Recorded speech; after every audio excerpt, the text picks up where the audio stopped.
আসসালামু আলাইকুম।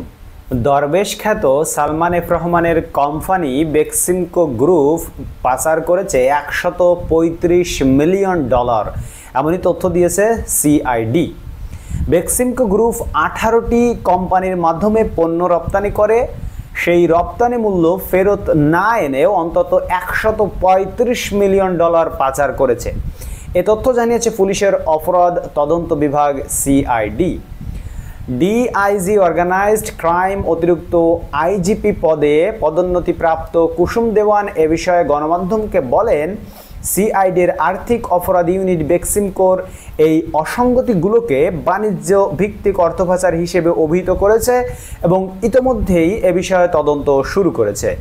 সিআইডির ডেটাবেজ অনুসারে অ্যাপোলো অ্যাপারেলসের মাধ্যমে প্রায় $23 মিলিয়ন, বেক্সটেক্স গার্মেন্টসের মাধ্যমে $24 বিলিয়ন, ইন্টারন্যাশনাল নিটওয়ার অ্যান্ড অ্যাপারেলসের মাধ্যমে $25.2 মিলিয়ন এবং এসএস ফ্যাশনের মাধ্যমে $24.39 মিলিয়ন পাচার করা হয়েছে। এর সবই বেক্সিমকো গ্রুপের অঙ্গ প্রতিষ্ঠান, যার vice chairman Salman F Rahman ছিলেন সাবেক প্রধানমন্ত্রী শেখ হাসিনার বেসরকারি শিল্প ও বিনিয়োগ উপদেষ্টা।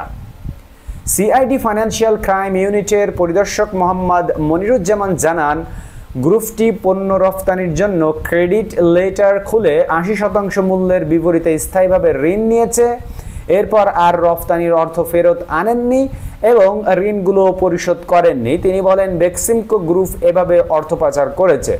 সিআইডি ফাইন্যান্সিয়াল ক্রাইম ইউনিটের আরেক কর্মকর্তা জানান, তারা প্রাথমিক তথ্য পেয়েছেন যে সালমান এফ রহমান পাচারের অর্থ দুবাই, সিঙ্গাপুর ও যুক্তরাজ্য সহ বিভিন্ন দেশে আবাসন খাতে বিনিয়োগ করেছেন।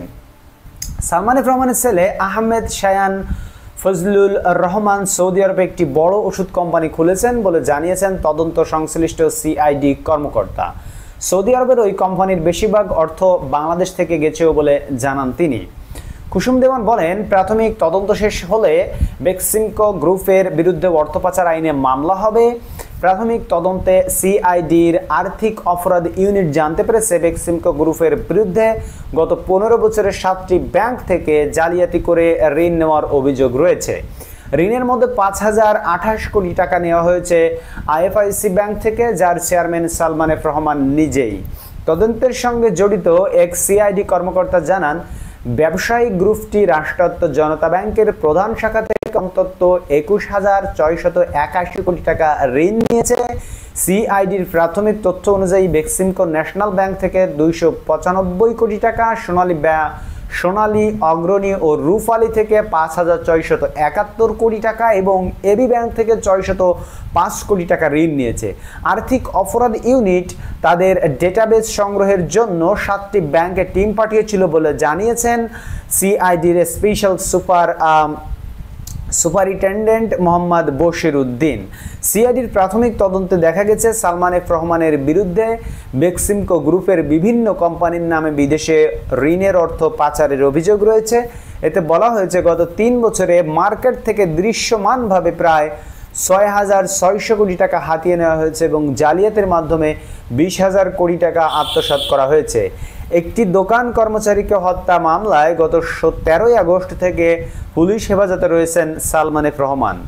তো এই হচ্ছে তার পাচারের নমুনা। এছাড়া তো আরও অনেকভাবে পাচার করেছে, আশা করি তদন্ত করলে ধারাবাহিকভাবে সবগুলো বেরিয়ে আসবে।